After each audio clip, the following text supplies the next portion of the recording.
जो देशभक्त है और जो युवा आज जाग चुका है अपने हक के लिए, उसको कोई नहीं रोक सकता। मैं आपके सामने वो व्यक्ति बैठा हूँ, Guinness book world record holder हूँ मैं, WHO के संगठन IUCN से सम्मानित हूँ।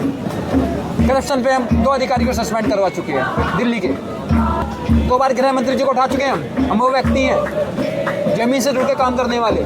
छाया शर्मा जी जो रही थी रात में 2 बजे अपने ऑफिस में बैठी थी, तुरंत आ गई, बताइए सर क्या मांगे आपकी। हमारे आपके चैनल के माध्यम से मैं सभी जैन जी भाइयों को निवेदन करता हूँ, जो आज आपकी जो बेड़ियाँ लगी हुई हैं आपको आने से रोक रही है, उन सबको तोड़ दीजिए। ये आपके आने वाले भविष्य का आंदोलन है, ये आपके आने वाले भविष्य का अनशन है। ये सरकार जो है, ये सरकार निंदनीय है, ये सरकार जो है तानाशाही है, ये सरकार जो है, इस सरकार के लिए शब्द कम है, बस मैं इतना बोल सकता हूँ आपको। बिल्कुल आपकी बात से मैं सहमत हूँ कुछ हद तक।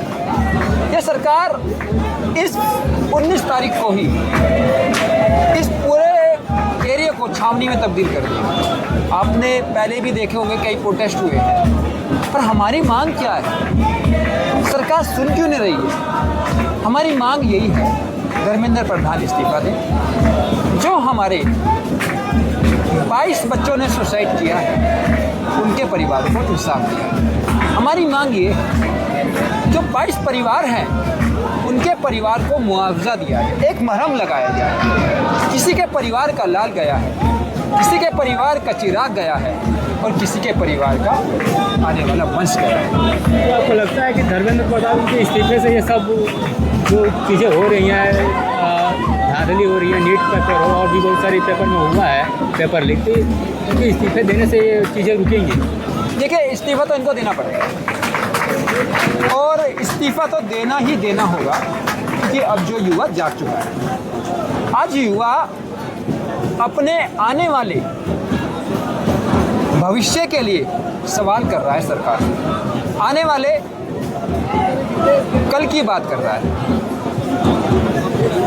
धर्मेंद्र प्रधान जी, अगर आपके अंदर थोड़ी सी भी नैतिकता है, थोड़ी सी भी इंसानियत बची है, या थोड़ा सा भी कुछ मानवता बची है, तो देर मत करिए, आप इस्तीफा दीजिए। देखिए हमारी लड़ाई व्यवस्था परिवर्तन से, हमारी लड़ाई किसी व्यक्ति विशेष से नहीं, हमारी लड़ाई किसी सरकार से नहीं, हमारी लड़ाई है, हाँ एक व्यक्ति से जरूर लड़ाई है हमारी, धर्मेंद्र प्रधान से। क्यों लड़ाई है? क्योंकि वो जो 22 बच्चों ने सुसाइड किया उसके पूर्ण रूप से जिम्मेदार है धर्मेंद्र प्रधान। धर्मेंद्र प्रधान के अलावा NTA भी इसकी जिम्मेदार है, नेशनल टेस्टिंग एजेंसी। काम क्या होता है उनका? उनका काम होता है परीक्षा को लीक कराना। क्या करवाई?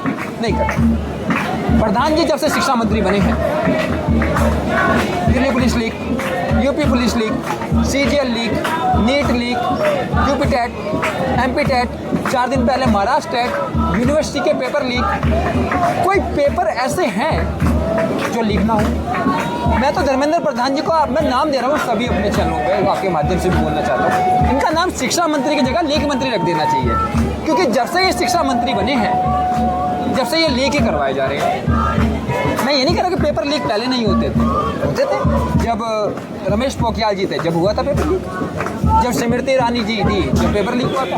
पर जब से ये शिक्षा मंत्री बने हैं, या तो इनकी शिक्षा में कोई कमी है जो ये समझ नहीं पा रहे हैं, कोई भी पेपर लीक नहीं, पेपर सही से नहीं हुआ, सब पेपर लीक हो गया, कोई पेपर बच्चा नहीं लीक हुए बिना। लेकिन अभी तक रिकॉर्ड रहा है कि जब से मोदी सरकार बना है तब से इसकी सरकार जनता के दबाव में आके इस्तीफा कोई मंत्री नहीं दिया है। देखिए आपको भी पता होगा 2011 के मूवमेंट में जब कांग्रेस की सरकार थी ना, कांग्रेस की सरकार, सपन सरकार बोलते हैं जिसे बोलते हैं ना, गठबंधन की सरकार थी, वो भी यही बोल रहे थे सत्ता के अहंकार में कि हमारा क्या बिगाड़ लेंगे जी, हमारे साथ क्या कर लेंगे जी। पर एक आवाज़ उठी, ये अन्ना नहीं ये आंधी है, देश का दूसरा गांधी है। और रामलीला मैदान तो कांग्रेस से बीजेपी नहीं थी ना। मेरी बात सुनिए आप, बिल्कुल आपकी बात से सहमत हूँ मैं, वो भी यही बात कर रहे थे। पर जब अन्ना के आंदोलन की चिंगारी देश के गांव-गांव में पहुंची तो चूल्हे हिल गई इनकी, हिली ना। और 11 दिन में सरकार बैकफुट पर आ गई। पर ये तो पता नहीं सरकार ही कैसी है, सरकार की नैतिकता जिम्मेदारी क्या है, मुझे समझ में नहीं आ रही। सरकार की मानवता क्या है, व्यवहारिकता क्या है इस सरकार की समझ में नहीं आती बातें कि ये सरकार क्या अंतर्राष्ट्रीय वैज्ञानिक सोनम वांगचुक जी की हालत दिन पे दिन बस से बदतर होती जा रही है। बिल्कुल भी गंभीर नहीं है सरकार। ये सरकार कानों के अंदर तेल डालकर रुई लगाकर सो गई है। अब एक चीज और मैं बोलना चाहूंगा आपके, जब देश के माननीय प्रधानमंत्री जी देश में कम विदेश में ज्यादा रहेंगे तो समस्याओं को कैसे समझेंगे? समझने के लिए देश में रहना पड़ता है। क्या वो रह रहे हैं देश में? नहीं रह रहे। कभी पहुंच जाते हैं ऑस्ट्रेलिया, कभी पहुंच जाते हैं यूएस, कभी पहुंच जाते हैं जर्मनी, कभी पहुंच जाते हैं। मुझे तो ऐसा लग रहा है मोदी जी ने गिनीज वर्ल्ड रिकॉर्ड के लिए ना वर्ल्ड का कोई ऐसा देश नहीं छोड़ा, एक रिकॉर्ड बनाने के लिए उनका अलग ही रिकॉर्ड बन रहा है। यहाँ देश के लोग, यहाँ देश के नागरिक मर रहे हैं महंगाई में, बेरोजगारी में।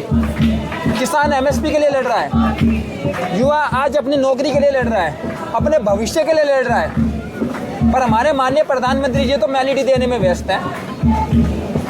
मैलिडी दे रहे हैं आराम से। अरे मैलिडी देनी तो यहीं आई थी, जब ही दे देते आप। वहाँ जाने के, जर्मनी जाने की क्या जरूरत थी? मैलिडी तो यहाँ भी हो सकती थी आपकी।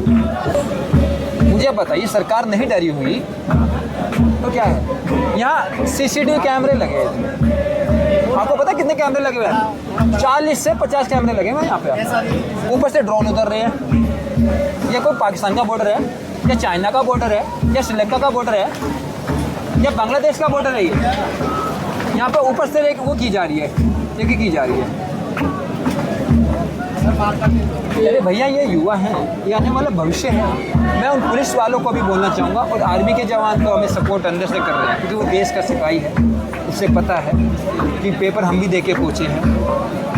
हमारे बच्चे भी आने वाले टाइम में परीक्षा देंगे, उनके भविष्य के साथ भी खिलवाड़ होगा। पुलिस वाले भी मजबूर हैं क्योंकि नौकरी करनी है, उनको अपना परिवार पालना है।